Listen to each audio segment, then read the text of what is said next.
Alright guys, today we're going to be taking a look at the Souchaku Henshin series, Masked Rider the First.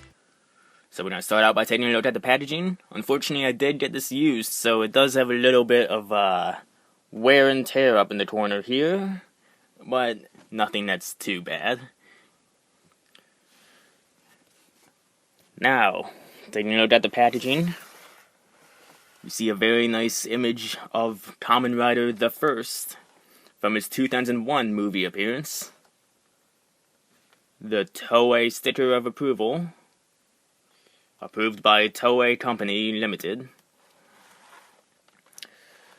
Here you see the removable armor, removable mask, body armor, belt, wrist armor, and leg armor.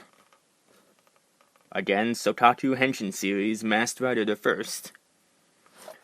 Then you look at what we have inside of the packaging. Unfortunately, because of the gimmick, he does have a bit of a pinhead going on there.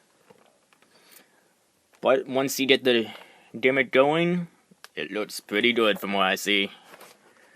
Taking a look on this side, you have him in his Rider Henshin pose. Souchaku Henshin series. You can attach various figures, like weapons, armors, and options. Okay, that makes no sense, but English is not their primary language, so... Again, Masked Rider 1.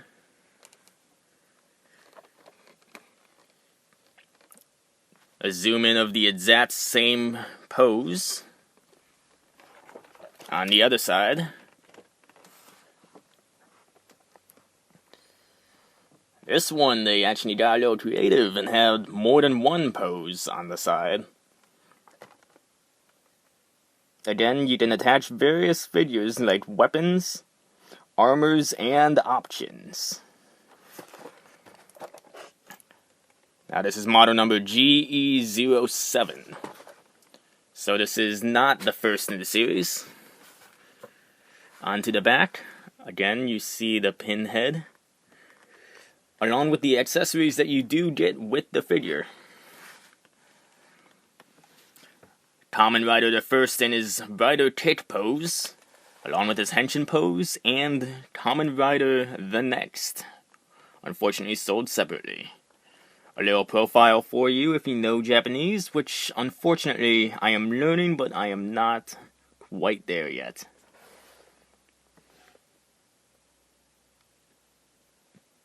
And here he is facing off against other Shocker soldiers, which I'm not sure if are actually available for purchase. Onto the top.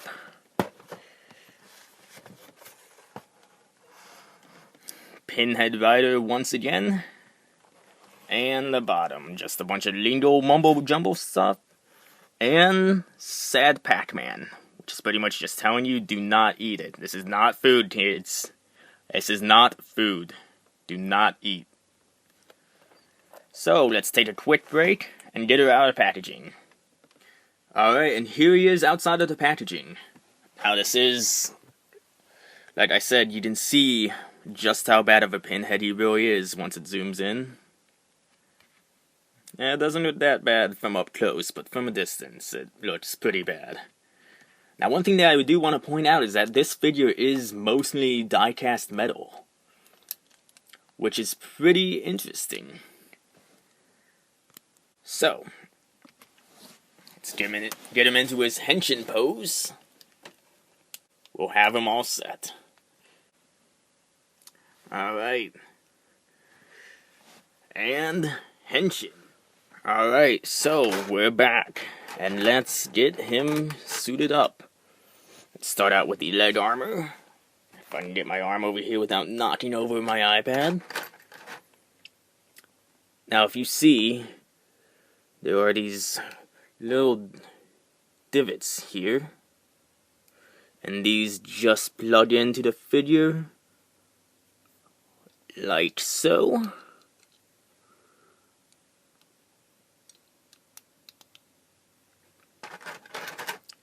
Pick up the other side, do the exact same thing.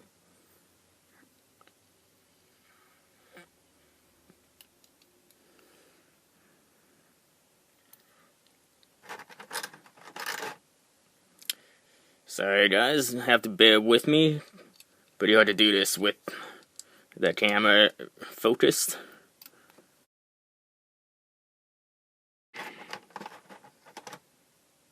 Unfortunately, I'm not that much of a professional with these yet,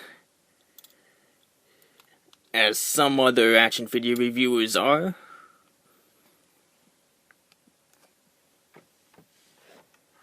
Alright, so there's the leg armor. Now for the belt. All this does is you unhook it in the back here, place it around the waist like so, like an actual belt. If you don't know how to do that, well then I don't know what to tell you. Reattach it right there.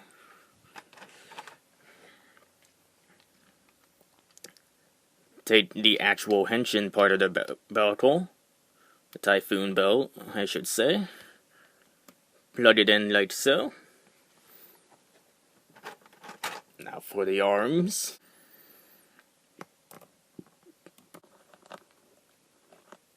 Again, I apologize if I keep going off camera. It's hard to look and put this together at the same time. It'd be even better if I was facing this the right direction. Let's see here. I believe this might be for the other side. Yes, it was.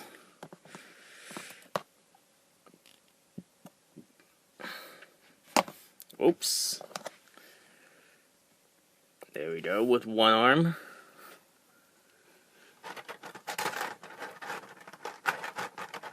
That one went on much easier.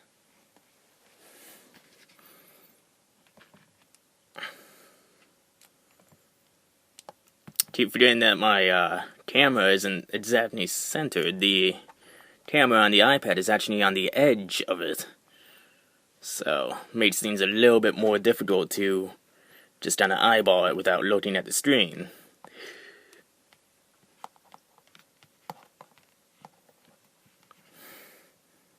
There we go, that's the best that that's getting. Take the belt, well I'm sorry, the chest armor, and this actually, like I said, these are all die-cast metal. You just open that up like so.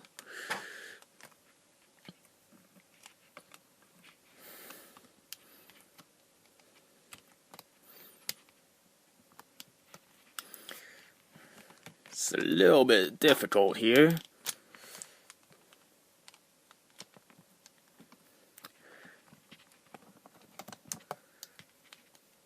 Okay, I almost got it. There we go. And just clasp that back together.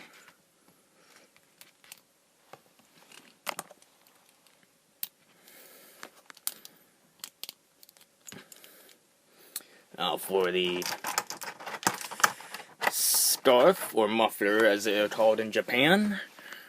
All this is just a piece of rubber plastic.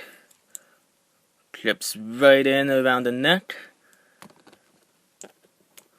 May have to do that off camera. Nope, I got it.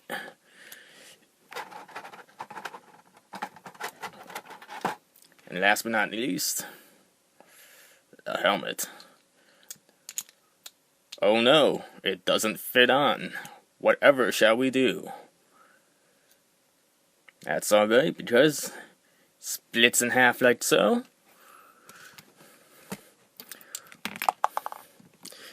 And I am dropping pieces all together. Oh, where did it go? Alright.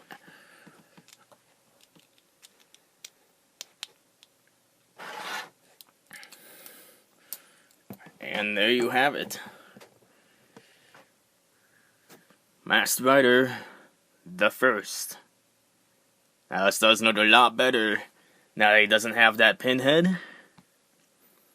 Additionally, the arms can be easily taken off like so. And he comes with an additional set of hands that are specifically for his Henshin pose.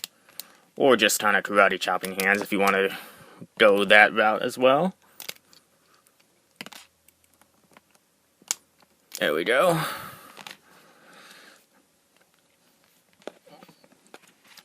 Place that back on. And there you have it. Kamen Rider the First with Karate Chopping Henshin. Or if you want, you can have him salute.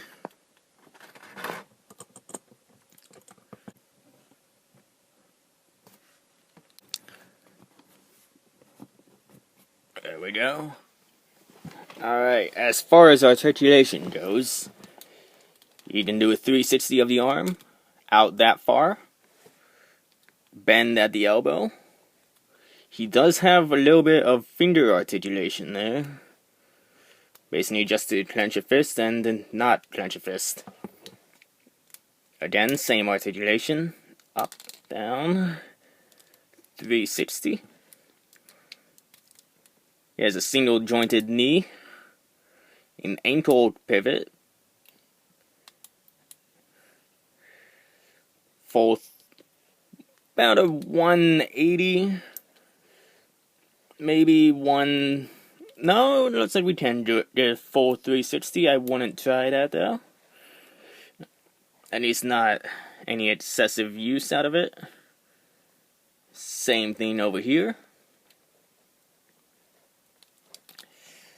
Waist. Ab crunch that is a little bit hindered from the chest armor. Head is very limited because of the way the mask is. As you can see, the mask is already falling off. And that will do it.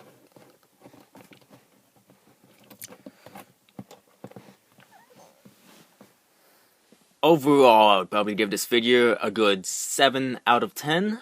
It's a pretty nice figure once you actually have it in the Henshin transformation.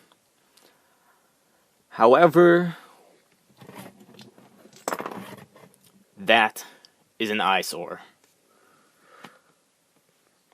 Now, if you don't know the story of Kamen Rider, it is a 1970s Japanese live-action TV series that focuses around Takashi Hongo as he is kidnapped by the evil Shocker organization and given cybernetic enhancements.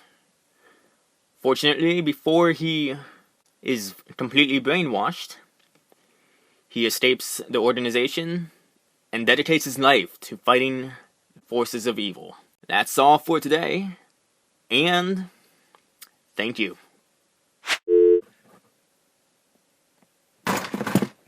And he falls over.